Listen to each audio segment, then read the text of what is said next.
Naungkat sa pagdinig ng House Committee on Appropriations sa 2025 proposed budget ng Department of Education ang mabagal na paggamit ng pondo ng kagawaran.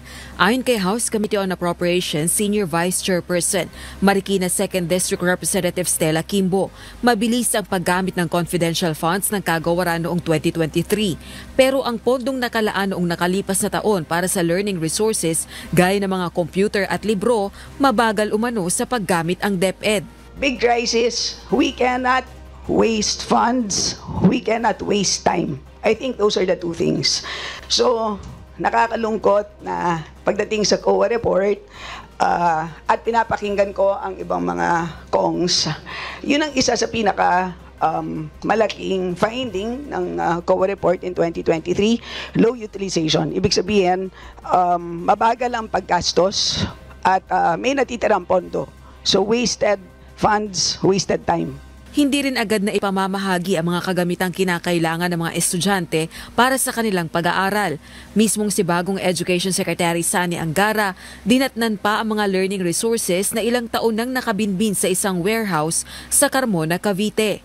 Ang mga kagamitang ito gaya ng laptops at mga libro kabilang sa Audit Observation Memorandum ng Commission on Audit o COA para sa DepEd noong 2023. Nung na-brief ako, nagulat ako na 4 years old na pala yung mga gamit doon. Since 2020 pa po yung mga kagamitan doon. So, we contacted the Air Force and others to help us remove.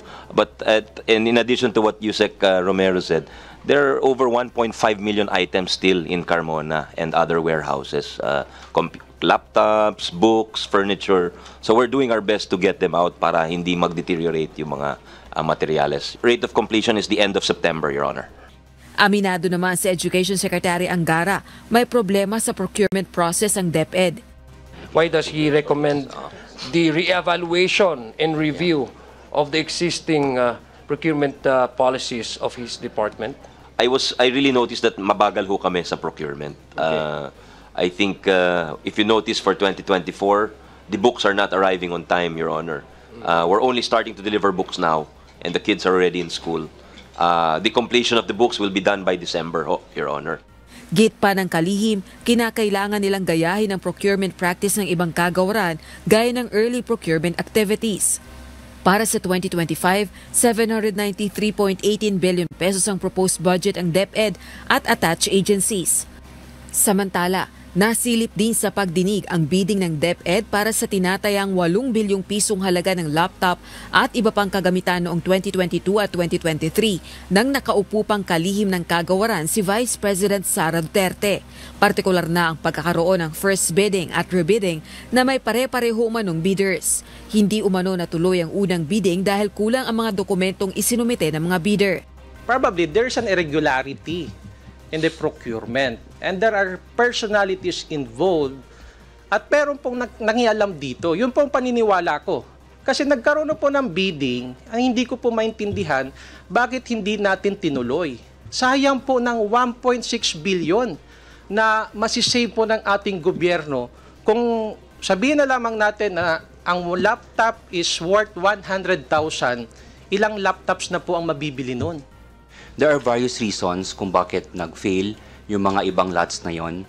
Mostly, like all other bidding, yung mga failure to comply with certain submissions of documents like kulang ng ganitong certification o kulang ng ganong mga documents. Kasi minsan, bidders usually omit mistakes in their submission of do sa bid envelope. So, yun po yung mga reasons usually. Not only for this one but for all other biddings, usually yun po yung dahilan. Pinagsusumite ng House Committee on Appropriations ang DepEd ng listahan ng mga lumahok sa bidding at iba pang dokumento kaugnay nito. Sa tamang panahon, isusulong din ng kongresistang maimbestigahan ang umano'y irregularidad sa bidding ng mga laptop. Rosa Licoz, UNTV News and Rescue.